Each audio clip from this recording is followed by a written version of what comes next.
নমস্কার, হাই নিউজে সকলকে স্বাগত। সঙ্গে রয়েছে আমি রিম্পি। শুরু করছে নিউজ টুডে। আর শুরুতে চোখ রাখবো আজকের হেডলাইন্সে।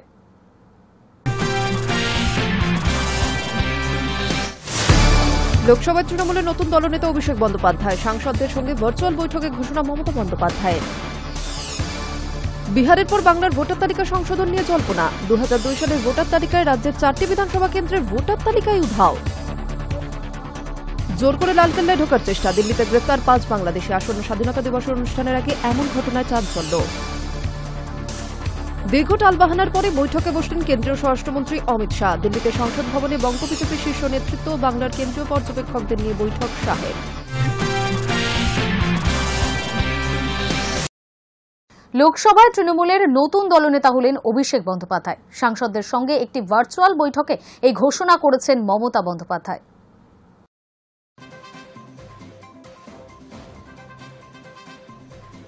প্রবীণ নেতা সুদীপ বন্দ্যোপাধ্যায়ের জায়গায় লোকসভায় তৃণমূলের দলনেতা হলেন নবীন অভিষেক বন্দ্যোপাধ্যায়। সোমবার তৃণমূলের সাংসদদের নিয়ে ভার্চুয়াল বৈঠক করেছেন দলের সর্বময় নেত্রী মমতা বন্দ্যোপাধ্যায়। সেই বৈঠকেই তার এই সিদ্ধান্তের কথা জানিয়ে দিয়েছেন। ঘটনাচক্রে তৃণমূলের অন্দরে প্রবীণ নবীন আলোচনা বা মতদ্বৈধ শুরু হয়েছিল মূলত এই সুদীপ বন্দ্যোপাধ্যায়কে ঘিরেই। প্রবীণের তালিকায় রয়েছেন সাংসদ সৌগত রায়ও। তিনি বর্তমানে অসুস্থ হয়ে হাসপাতালে ভর্তি। গত কয়েক মাস ধরে সুদীপ বন্দ্যোপাধ্যায়ও অসুস্থতার মধ্যে দিয়ে যাচ্ছেন। তার অসুস্থতা এতটাই গুরুতর যে চলতি বাদল অধিবেশনে তাকে একদিনেও সংসদে দেখা যায়নি। তৃণমূলের একাংশের বক্তব্য, এহেন পরিস্থিতিতে লোকসভায় দলনেতা বদল করা অনিবার্যই ছিল। অধিবেশনের মধ্যেই তা করে দিলেন তৃণমূলের সর্বময় নেত্রী। তৃণমূলের কাঠামো অনুযায়ী লোকসভা এবং রাজ্যসভার সংসদীয় দলের পৃথক দুজন নেতা রয়েছেন। রাজ্যসভার সংসদীয় দলনেতা ডেরেক ওব্রায়েন, লোকসভায় ছিলেন সুদীপ বন্দ্যোপাধ্যায়। তার বদলে এখন হলেন অভিষেক বন্দ্যোপাধ্যায়। এই দুই দলেরই মাথায় রয়েছেন মুখ্যমন্ত্রী। তিনি দুকক্ষের সংসদীয় দলের চেয়ারপারসন। অনেকেই মনে করছেন এই সিদ্ধান্তের মধ্য দিয়ে তৃণমূল পরবর্তী প্রজন্মকে তুলে আনার পালা বদলের পালা শুরু হল। ঘটনাচক্রে বয়সের কথা খেয়াল রেখে পালা বদলের প্রসঙ্গ প্রথম এসেছিল অভিষেক বন্দ্যোপাধ্যায়ের কথাতেই। অভিষেককে তৃণমূলের লোকসভা দলনেতা করার সিদ্ধান্তকে নিছক অনিবার্য বলে মনে করছেন না অনেকেই, বরং তাদের মতে এই ঘোষণা তাৎপর্যপূর্ণ। কারণ লোকসভায় তৃণমূলের সংসদীয় দলে অভিষেকের থেকেও বেশিবার জেতা এবং সংসদীয় রাজনীতিতে আরও অভিজ্ঞ সাংসদ রয়েছেন। তাদেরকে বাদ দিয়ে ডায়মন্ড হারবারের সাংসদকে লোকসভার দলনেতা করা অর্থবহ। অভিষেক দলের সর্বভারতীয় সাধারণ সম্পাদকও বটে। গত কয়েক বছর ধরে দলের সাংগঠনিক বিষয় মূলত তিনিই পরিচালনা করছেন। তার সঙ্গেই এবার যুক্ত হল লোকসভার দলনেতার দায়িত্ব। High News network.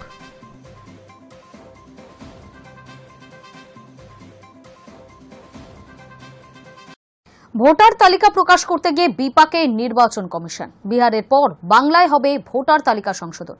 বেশ কিছুদিন ধরেই এই জল্পনা শুরু হয়েছে। এই আবহে রাজ্যের 2002 সালের ভোটার তালিকা প্রকাশ করেছে কমিশন। সেখানে রাজ্যের 2টি জেলার 4টি বিধানসভা কেন্দ্রের ভোটার তালিকায় উধাও, এমনটাই কমিশন সূত্রে খবর। বিহারের পর বাংলায় ভোটার তালিকা সংশোধনের কাজ শুরু করতে পারে জাতীয় নির্বাচন কমিশন। এই জল্পনার মাঝেই রাজ্যের 2002 সালের ভোটার তালিকা প্রকাশ শুরু করেছে কমিশন।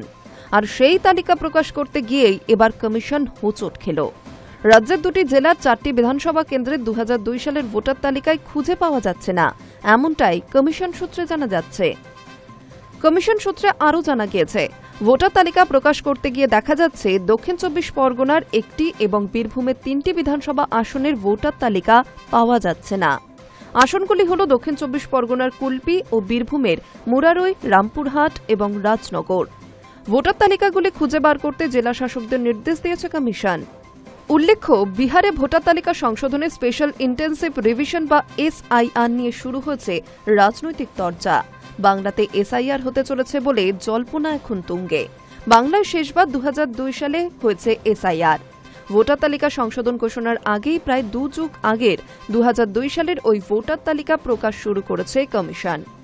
294টি বিধানসভা আসনের মধ্যে এখনো পর্যন্ত 103টি বিধানসভা ভোটার তালিকা প্রকাশ করা হয়েছে।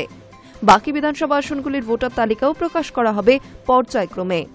জেলা প্রশাসন সূত্রে জানা গিয়েছে, বর্তমান সময়ের মতো 2002 সালে কম্পিউটারে তথ্য আপলোডের সুবিধা ছিল না।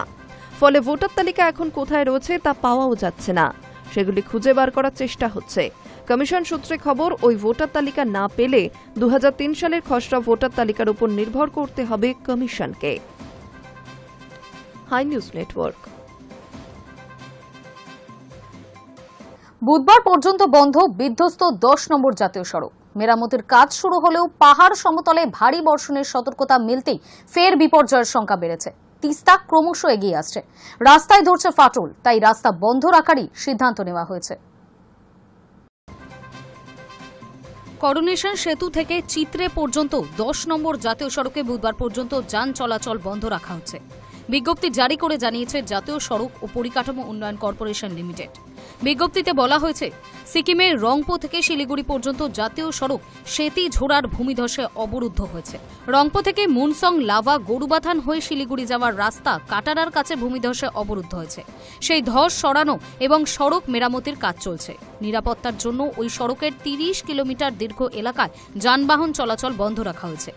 NHIDCL পশ্চিমবঙ্গ এবং সিকিমের জেলা প্রশাসনকে নজরদারি বাড়াতে অনুরোধ করেছে। রবিবার রাত 8টা থেকে ওই নির্দেশ কার্যকর হয়েছে। বুধবার সন্ধ্যে 6টা পর্যন্ত সেটা বহাল থাকবে। ওই নির্দেশের পর গ্যাংটক থেকে শিলিগুড়ির মধ্যে চলাচলকারী যানবাহনগুলিকে লাভা এবং গরুবাথান এবং অন্যান্য বিকল্প পথ দিয়ে যেতে বলা হয়েছে। প্রশাসন সূত্রে জানা গিয়েছে, শনিবার মামখোলা, ঋষিখোলা, তারখোলা সহ একাধিক জায়গায় ভূমিধস নামে। রবিবার সকালে কাতারে এবং ঋষিখোলায় নতুন করে ভূমিধসের ঘটনা ঘটে। ঋষিখোলার রাস্তায় বিপজ্জনক বিরাট ফাটল দেখা গিয়েছে। সেতিজোড়ার 10 নম্বর জাতীয় সড়কের একাংশ ধসে তিস্তায় নেমেছে। কালিম্পংয়ের পুলিশ সুপার শ্রীহরি পাণ্ডে জানান, ধস সরানোর কাজ শুরু হয়েছে। সেতিজোড়ার জাতীয় সড়কের একাংশ ক্ষতিগ্রস্ত হয়েছে। সেখানে ভারী যান চলাচলে নিষেধাজ্ঞা জারি করা হয়েছে। ধস সরিয়ে একমুখী যান চলাচলের ব্যবস্থা করা হচ্ছে। সিকিমগামী সমস্ত যানবাহন বিকল্প পথে ঘুরিয়ে দেওয়া হচ্ছে। বিধ্বস্ত জাতীয় সড়ক মেরামতের কাজ শুরু হলেও খুব একটা ভরসা রাখতে পারছেন না নিত্যযাত্রীর গাড়ি চালকরা।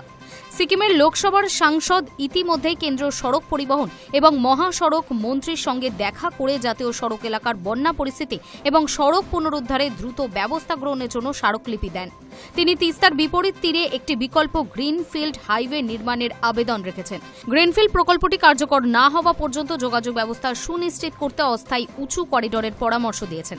সোমবার আবহাওয়া দফতরের তরফে জানানো হয়েছে, ভারী বর্ষণ এখনই থামছে না। আরও কয়েকদিন অতি ভারী বৃষ্টিপাতের সম্ভাবনা রয়েছে সিকিম এবং উত্তরের পাহাড় সমতলে। বিপর্যয়ের শঙ্কা তাই থেকেই যাচ্ছে। Hi News Network.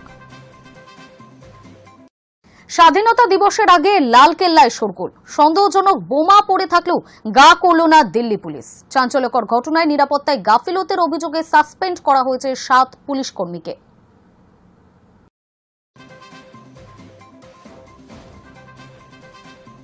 স্বাধীনতা দিবসের আগে লালকেল্লায় শোরগোল। খোদ প্রধানমন্ত্রী যেখান থেকে জাতির উদ্দেশ্যে ভাষণ দেবেন সেই চত্বরে মিলল বোমা। আরও আশ্চর্যের বিষয়, কড়া নিরাপত্তায় মোড়া এই ঐতিহাসিক স্থাপত্যে সন্দেহজনক বোমা পড়ে থাকলেও গা করল না দিল্লি পুলিশ। চাঞ্চল্যকর এই ঘটনাটি কথার সামনে আসতেই কড়া পদক্ষেপ নেওয়া হয়েছে। নিরাপত্তায় গাফিলতির অভিযোগে সাসপেন্ড করা হয়েছে 7 পুলিশ কর্মীকে। আসলে স্বাধীনতা দিবস উপলক্ষে ভিভিআইপি চত্বর লালকেল্লার নিরাপত্তা খতিয়ে দেখতে মক ড্রিলের আয়োজন করেছিল নিরাপত্তা বিভাগ। তারই অংশ হিসেবে সাদা পোশাকে জঙ্গিদের প্রবেশ করানোর কথা ছিল লালকেল্লায়। ছিল নকল বোমার ব্যবস্থাও। লালকেল্লা নিরাপত্তার দায়িত্বে থাকা আধিকারিকদের বোকা বানিয়ে সেখানে প্রবেশ করতে সক্ষম হয় নকল জঙ্গিদের দল। শুধু তাই নয়, দ্বিস্তরীয় মেটাল ডিটেক্টরকে টপকে বোমা সহ ঢুকে পড়ে জঙ্গির বেশে থাকা সাদা পোশাকের নিরাপত্তা আধিকারিকেরা। লালকেল্লার মধ্যে নকল বোমা রাখা হলেও তার কোনো খোঁজ পাননি সেখানে থাকা নিরাপত্তা বাহিনী। মকড্রিলে লালকেল্লার নিরাপত্তার এমন চূড়ান্ত অব্যবস্থা নজরে আসার পর নিরাপত্তা বিভাগের তরফে এই বিষয়ে বিস্তারিত রিপোর্ট পাঠানো হয় দিল্লির নর্থ জেলার ডিসিপি রাজা ভাটিয়াকে। স্বাধীনতা দিবসের আগে লালকেল্লার এমন ভয়াবহ নিরাপত্তা গাফিলতির বিষয়টি সামনে আসার পর সঙ্গে সঙ্গেই পদক্ষেপ করেন ভাটিয়া। নিরাপত্তার দায়িত্বে থাকা 7 পুলিশ কর্মীকে তৎক্ষণাৎই সাসপেন্ড করা হয়। Hi News Network. দিল্লিতে গ্রেফতার 5 বাংলাদেশি। দিল্লি পুলিশের দাবি, মঙ্গলবার সকালে ওই 5 বাংলাদেশি অনুপ্রবেশকারী জোর করে লালকেল্লায় ঢোকার চেষ্টা করেন। তখনই তাদেরকে গ্রেফতার করা হয়। আসন্ন স্বাধীনতা দিবসের অনুষ্ঠানের আগে কড়া নিরাপত্তায় মহড়া চলছে লালকেল্লায়, আর তার মাঝেই এই ঘটনায় ছড়িয়েছে চাঞ্চল্য। ভাষা সংঘাতের মধ্যেই দিল্লিতে গ্রেফতার 5 বাংলাদেশি। দিল্লি পুলিশের দাবি, মঙ্গলবার সকালে ওই 5 বাংলাদেশি অনুপ্রবেশকারী জোর করে লালকেল্লায় ঢোকার চেষ্টা করেন। তখনই তাদের গ্রেফতার করা হয়। তাদের কাছ থেকে বাংলাদেশি নথি মিলেছে বলেও দাবি দিল্লি পুলিশের। 5 জনই রাজধানীতে শ্রমিকের কাজ করতেন। আসন্ন স্বাধীনতা দিবসের অনুষ্ঠানের জন্য কড়া নিরাপত্তায় মহড়া চলছে লালকেল্লায়। আর সেই সময়ে এমন ঘটনায় চাঞ্চল্য ছড়িয়েছে। এক পুলিশ কর্তা জানিয়েছে, লালকেল্লায় অ্যাক্সেস কন্ট্রোল পয়েন্টের কাছে মোতায়েন পুলিশের একটি দল গ্রেফতার করেছে 5 বাংলাদেশি অনুপ্রবেশকারীকে। অভিযুক্তদের বয়স 20 থেকে 25 বছরের মধ্যে। তাদের কাছে লালকেল্লায় ঢোকার বৈধ কাগজ ছিল না। অন্য কোনো নথিও দেখাতে পারেননি তারা।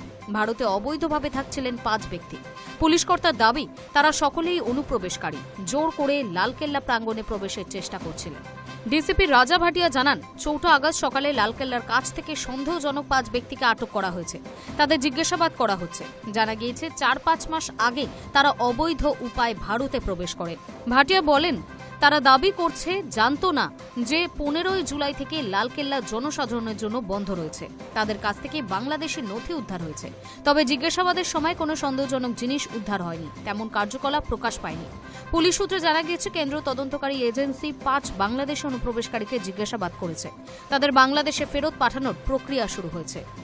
High News Network. সময় এখন একটা ছোট্ট বিরতির।